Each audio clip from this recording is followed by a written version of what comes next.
Okay, तर हा तुमचा 2023-2024चा पेपर आहे पुरंदर कॉलेजचा आणि तो आपण सॉल्व करतोय. सेक्शन ए पासून सुरुवात करूयात. सेक्शन ए मध्ये पहिले MCQ आहे. The halogen which shows oxidation state -1 only. Correct answer आहे फ्लोरीन, कारण काय फ्लोरीन एकटाच आहे तो -1 दाखवतो. बाकीचे 11 -1 बरोबर +1 +3 +5 अशी ऑक्सिडेशन स्टेट पण दाखवतात. त्यानंतर सेकंड क्वेश्चन आहे प्रिन्सिपल क्वांटम नंबर डिस्क्राईब. तर प्रिन्सिपल क्वांटम नंबर म्हणजेच आपण त्याला रिप्रेझेंट करतो n ने आणि त्याची व्हॅल्यूज असतात 1 2 3 4 आणि तो आपला सांगतो साईज ऑफ द ऑर्बिटल. जेवढी n ची व्हॅल्यू जास्त असेल तेवढी ऑर्बिटलची रेडियस जास्त असते. त्यानंतर थर्ड क्वेश्चन आहे 1 mole of oxygen molecule weight. तर ऑक्सिजन मॉलिक्यूल म्हणल्यानंतर तो येतो O2 आणि एक ऑक्सिजनचं वेट असतं 16. त्यामुळे O2चं 16 + 16 = 32. ऑप्शन बी. त्यानंतर the angle between 2 covalent bond is minimum in. तर आता मिनिमम इनला आपला पहिला ऑप्शन दिलं त्यांनी मिथेन. मिथेनमध्ये sp3 हायब्रिडायशन येतं आणि sp3 हायब्रिडायशन असल्यामुळे बॉन्ड अँगल येतो 109 डिग्रीचा. C2H2 मध्ये sp हायब्रिडायशन येतं त्यामुळे बॉन्ड अँगल येतो 180चा. NH3 मध्ये पण sp3 हायब्रिडायशन येतं पण एक लोन पेअर असते आणि त्या लोन पेअरमुळे बॉन्ड अँगल कमी होतो आणि तो येतो 107 डिग्रीचा. H2O मध्ये पण sp3 हायब्रिडायशन असतं पण 2 लोन पेअर असतात ऑक्सिजनकडं आणि 2 लोन पेअरमुळे बॉन्ड अँगल येतो 104 डिग्रीचा. त्यामुळे करेक्ट ऑप्शन आलं मिनिमम बॉन्ड अँगल आलं H2Oला. The name rare earth element is use for. तर रेअर अर्थ इलेमेंट हे फक्त लॅन्थेनाइटसाठी वापरलं जातं. त्यानंतर in graphite each carbon atom is in hexagonal ring undergoes. तर ग्राफाईटमध्ये सगळेच कार्बन जे आहेत त्यांच्यामध्ये sp2 हायब्रिडायशन असतं. डायमंड असता तर sp3 हायब्रिडायशन आलं असतं पण आता इथं ग्राफाईट आहे त्यामुळे ते आलं sp2 हायब्रिडायशन. त्यानंतर द युनिट ऑफ विस्कॉसिटी. तर विस्कॉसिटीचं युनिट आहे poise. The Haber process use for preparation of. तर हेबर प्रोसेस यूज केली जाते अमोनियाचं प्रिपरेशनसाठी म्हणजे NH3च्या प्रिपरेशनसाठी.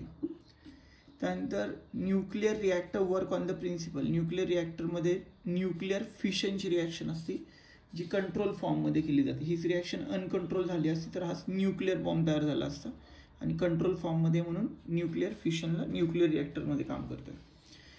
त्यानंतर 10th क्वेश्चन आहे बेअर्स रिएजंट इज यूज. तर बेअर्स रिएजंट जो असतो तो असतो अल्कलाईन कॅमेनोफोर आणि अल्कलाईन कॅमेनोफोर कशासाठी वापरतात तर अल्कलाईन कॅमेनोफोरने आपण कार्बन कार्बनचा डबल बॉन्ड आयडेंटिफाय करू शकतो. ह्या बेअर्स रिएजंटच्या टेस्टमध्ये जो पर्पल कलर असतो कॅमेनोफोरचा तो डिसॅपिअर होतो जर का तो अल्किन बरोबर रिॲक्शन केली तर. त्यानंतर जाऊयात आता पुढच्या सेक्शन क्वेश्चन नंबर 2 कडे. क्वेश्चन नंबर 2 मध्ये जर का आपण घेतलं तर त्यांनी सांगितलेलं आहे की name the solvent which use for purification of benzoic acid. तर बेन्झोइक ॲसिड प्युरिफाय करतात by the process of crystallization आणि क्रिस्टलायझेशनच्या प्रोसेसमध्ये त्याला सॉल्वंट म्हणून वापरतात वॉटर. तर आपण सांगितलं की काय यूज केलं जातं तर वॉटर यूज केलं जातं. कोणती टेक्निक तर क्रिस्टलायझेशन. तर how many gram of H2O are present in 0.25 mole of it. H2O आहे H2Oचं मोलर मास असतं 18 ग्रॅम म्हणजेच 18 ग्रॅम = 1 मोल. त्यांना पाहिजे 0.25 मोल. तर 0.25 मोल म्हणजे ह्याच्या 1/4 जर का पकडलं तर ते येईल 4.5 ग्रॅम म्हणजे ह्याच्यात 4.5 gram of H2O are present in 0.25 mole असं आन्सर येईल. त्यानंतर question number 3 write the bond order in H2 molecule. H2 मॉलिक्यूलला आपण रिप्रेझेंट करतो H सिंगल बॉन्ड H आणि बॉन्ड ऑर्डर म्हणजेच नंबर ऑफ बॉन्ड.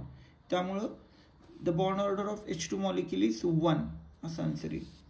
त्यानंतर question number 4 an atom of an element contain 29 electrons 35 neutrons and calculate the number of protons. तर calculation काय करायचंच नाही आहे. जेवढे नंबर ऑफ इलेक्ट्रॉन असतात तेवढेच नंबर ऑफ प्रोटॉन असतात. त्यामुळं इथं number of proton is equal to 29. त्यानंतर write the correct formula of caustic soda. Caustic सोडाचा फॉर्म्युला आहे NaOH. Draw bond line formula of ब्यूट2ENE. तर ब्यूट2ENE ब्युटेन 4 कार्बन आहेत, ही तर 4 कार्बन दाखवले, 2 नंबरला डबल बॉन्ड आहे, 2 नंबरला डबल बॉन्ड आहे. हे झालं आपलं स्ट्रक्चर. त्याचा बॉन्ड लाईन फॉर्म्युल्याप्रमाणे इथं रिप्रेझेंट केलं की फर्स्ट, सेकंड, थर्ड आणि फोर्थ. हे झाले आपले 4 कार्बन आणि इथं डबल बॉन्ड. हा झाला बॉन्ड लाईन फॉर्म्युला ऑफ ब्यूट2ENE. त्यानंतर write the name of a molecule having banana bond. तर बनाना बॉन्ड किंवा त्यालाच आपण ब्रिज बॉन्ड असे म्हणतो आणि ब्रिज बॉन्ड असतो B2S6 मध्ये. आणि last identify and write the type of dispersion medium present in smoke. तर स्मोकमध्ये जो डिस्पर्शन मीडियम असते ते असते एअर. हा झाला आपलं सेक्शन 8.